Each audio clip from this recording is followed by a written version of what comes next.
বন্ধুরা তোমরা সবাই কেমন আছো? আমরা এখন কোথায় আছি? এখন এখানে আমাদের একজন কক্সবাজারের লোকাল মানুষ আছে।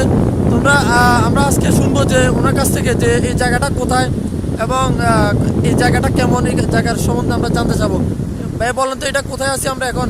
আসলে আর আছে যে ডলফিন মুরতুল নামিয়রে ভিতরে একটা বিক্স আছে, বিক্সের মাঝে আগিয়ে গই আবহাওয়া ঠান্ডার বাতাসের মাঝে আছি। আর এখন কক্সবাজার সমুদ্র ভারত মাঝে আছি।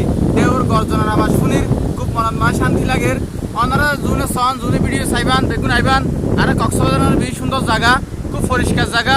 এটা হল নির্ভেজাল, আরামসে সিল ঘুরিবা ফেমিক্যাল আইবা বিক্সের মাঝে ঘুরিবা। এটা ঘুরা আছে, ওনার বিভিন্ন প্রকারের আইটেম আছে। ওনারা চাইবান ঘুরিবান। ঢেউ জাহাজ আছে, ওনারা আকাশে তুলি পানিলে ব্যবস্থা আছে। ওনারা আইবান সুন্দর থাকিবান হোটেলের মাঝে, কোনো ধরনের অসুবিধা নহইব। ওনারা সুন্দর কক্সবাজার ইয়ান উপভোগ করিবান। আর জানাইবান ওনারা কক্সবাজার বিষয়ে, আর কক্সবাজারের কি অবস্থাত আছে। ওনারা কতটুকু একটা মজা পাইন মেন। আর ওনারা কি পরবর্তী এখানে আপডেট দিবেন মোবাইলের মাঝে। তাহলে ওনারা দাবাত দিয়ে গিয়ে শীতের উপলক্ষে ওনারা যেভাবে আসন, চাকরিতে আসন, যে সমস্যাতে আসন, বেগুন ছুটি হারাইবেন। আর কক্সবাজার বেশি মজার জায়গা। ঠিক আছে, আসসালামু আলাইকুম। সবাই ভালো থাকবেন, আল্লাহ হাফেজ।